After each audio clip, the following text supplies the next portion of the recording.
Hello, everyone. Thanks for joining me today. I've got a quick little mini album I wanted to share, and I dipped back into the Tonic Studios craft kit number 33. It's their white Wonderland kit, and I knew when I opened the kit and I saw the die, so the die that cuts the largest size frame here. I knew that I wanted to try making a mini album using this kit because it's a really good size for a mini album. It's not too big, but it's not so small that you can only really fit, teeny tiny dinky photos. So it's a pretty nice size. So I did finally get around to creating that mini album, and so I wanted to share it. On the cover here, I'm using some of the specialty paper that came in the kit, and for behind this panel, I actually used some silver gilding flakes from Nuvo, and I thought that turned out well. I don't use my gilding flakes enough, I don't think, and I always love how it turns out, so I really should use it more often. This little frame here is actually a slot, an opportunity to slip a photo in here, and so I've created these little tabbed inserts so that whoever ends up getting this will know that they can slip something in there. Hopefully this is a good indicator to them that they can pull this out and hence be able to slip something back in. Two, they could always use this as a template, a rough template for the size of photo that they need to trim their photo down to in order for it to fit nicely into the frame. So I've been doing that throughout.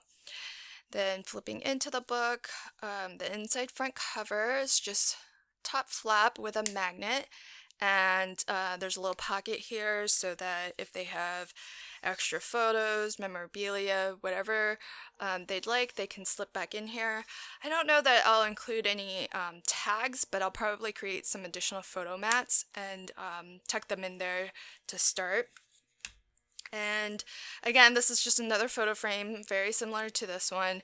In fact, the pieces that dropped out of this die cut, I inlaid back into white. So that if you've seen any of my previous videos, you know that anytime I cut something out of pretty specialty card, especially Tonic Studio cards, because they're just so pretty, I often inlaid the pieces back into a plain white die cut just so that I can use all of that pretty paper and not have any of it go to waste. So again, this is just another little photo frame that they can slip a photo behind. It's obviously got the full background behind it, so they could always just pull this out and leave it like that as a if they wanted. But the intention is to slip a photo there. These next pages are also little photo frames, but I've made them little individual kind of shaker frames, so there's like a little bit of that fake snow in there. It is a winter themed, though not specifically a Christmas themed, but winter themed kit. And so I've again added these little tabbed inserts so that they know they can kind of pull this out and slip a photo in, either adhering the photo to the tab itself and slipping it in, or just cutting it to roughly this size and then slipping it in. If they're not pulling photos in and out often, which generally I don't, once I have my photos set in an album, I'm not kind of changing that around a lot. So if I were using this, I would just cut a photo down to size, slip it in, and not have to worry about needing to pull that back out again. But there's some options there. And I don't know exactly who I'm gifting this to for the holidays, but I did have one of my brothers in mind because he's got 4 daughters, and so I thought it would be kind of cute to have if he put like a little portrait of each of his 4 kids on this spread. And here I've got couple of gatefolds. So I do this pretty often where I'll kind of design a 2-page spread and sort of have the design of one page mimic the other, either mirroring it in this case, or or being identical in this case. And the gatefold spreads are nice because it's just an opportunity to fit a larger photo. And while this is a decently good size album, it does not quite fit a 4x6 photo because the height of this only comes to, I think, 5 5/8, and the width is just under 5 inches. So you'd have to trim a little bit off of a 4x6, but you wouldn't be losing a lot. Or you could very nicely fit a 3x4 with a lot of the background decorative paper still showing. But it also will fit wallet-sized photos, so 2.5 by 3.5 or 2x3s. For folks who have the Instax Mini, these gatefold panels will definitely fit an Instax Mini. So lots of different, opportunities for photo placement here. And so I'll probably create little photo mats so that it's sort of, they can just put their photo behind some photo corners on the mat and then peel and stick the mat wherever they like. Then the next set of pages is waterfall. So I did something similar to this when I made my mini album using I think it was the Spellbinders, I think it was their Christmas kit. And these are a decent size as well, so you could definitely fit 2x3s on there. You could fit the 2.5 by 3.5, but it would cover all of the decorative paper. But 2x3s are really will fit really nicely. The Instax Minis will fit, but it would need to be oriented this way, which I'm not sure that's typical for how you would use your Instax. So, but it does fit. And I guess technically you could put photos on the back panel too, and kind of double up, but between these two pages, there's 4 opportunities on each page and 8 photos in total across both pages. So a lot of opportunity for photos here, and for such a little album, there's definitely a lot of potential to put quite a few photos. And this last page is again just another opportunity to slide a photo back here, and this you can put a decent sized photo. I think you could fit definitely a 2.5 by 3.5 in here. But what I might do is actually include a die cut that's exactly this shape and size, so that whoever gets this, if they want to trim their photo to exactly this shape and slide it in, I think it'll look a little bit cleaner than to slide it in and then have some of the photos still showing on the top here. Excuse my puppy.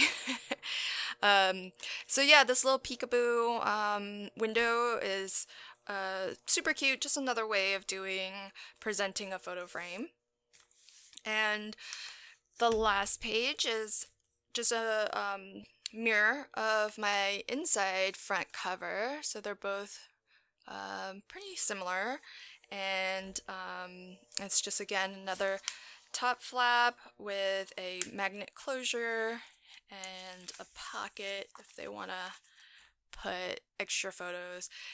It's a decent sized pocket. You could fit quite a bit in here, and so and plus having the magnet, that'll help keep everything well contained in there. So the album itself, I generally, when I make an album, I like to use heavyweight chipboard, and I always cut it to a little bit larger than my base pages, and so I was able to use the main die to cut the base pages, but when it came to actually cutting the front and back covers, I essentially had to just hand cut that, and then hand cut these slightly rounded corners too. And all I did there was just used a very sharp utility knife, slowly cut around it, but then it's still really hard to get a smooth corner.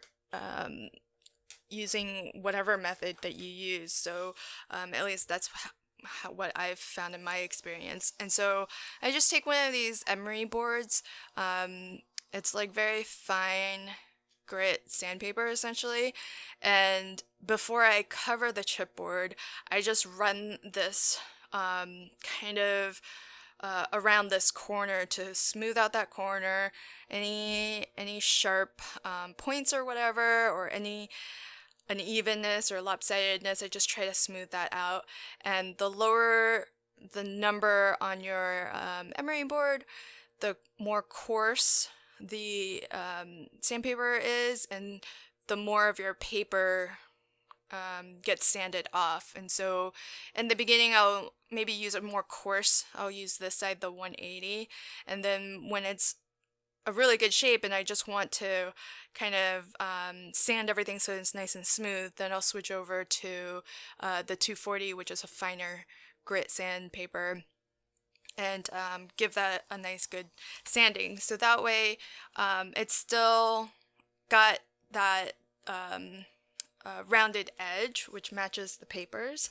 And I always like creating the album covers larger than my pages so that everything just, fits really nicely inside the album. And if there's any wonkiness in attaching the pages to the spine, it's not going to show once the book is closed, because there is that little wiggle room.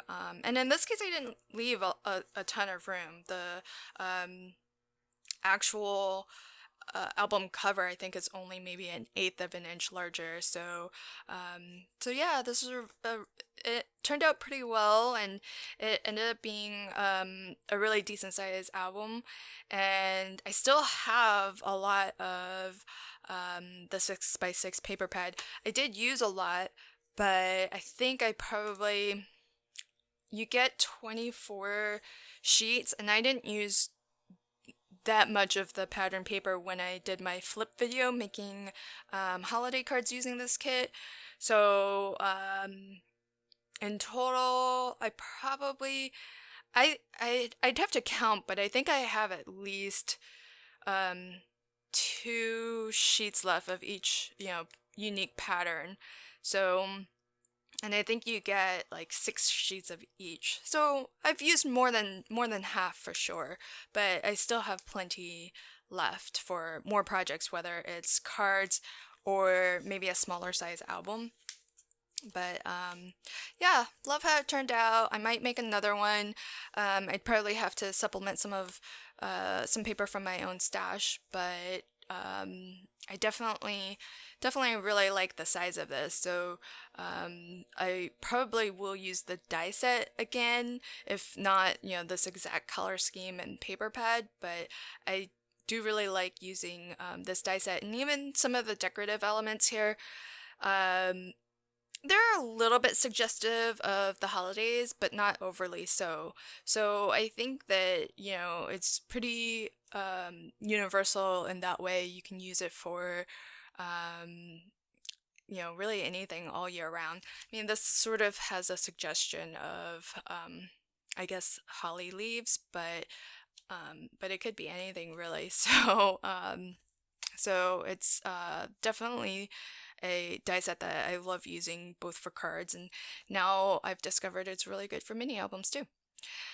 Well, I hope that you enjoyed this project, and that everybody's staying safe out there. Until my next video, have a fantastic day and happy crafting.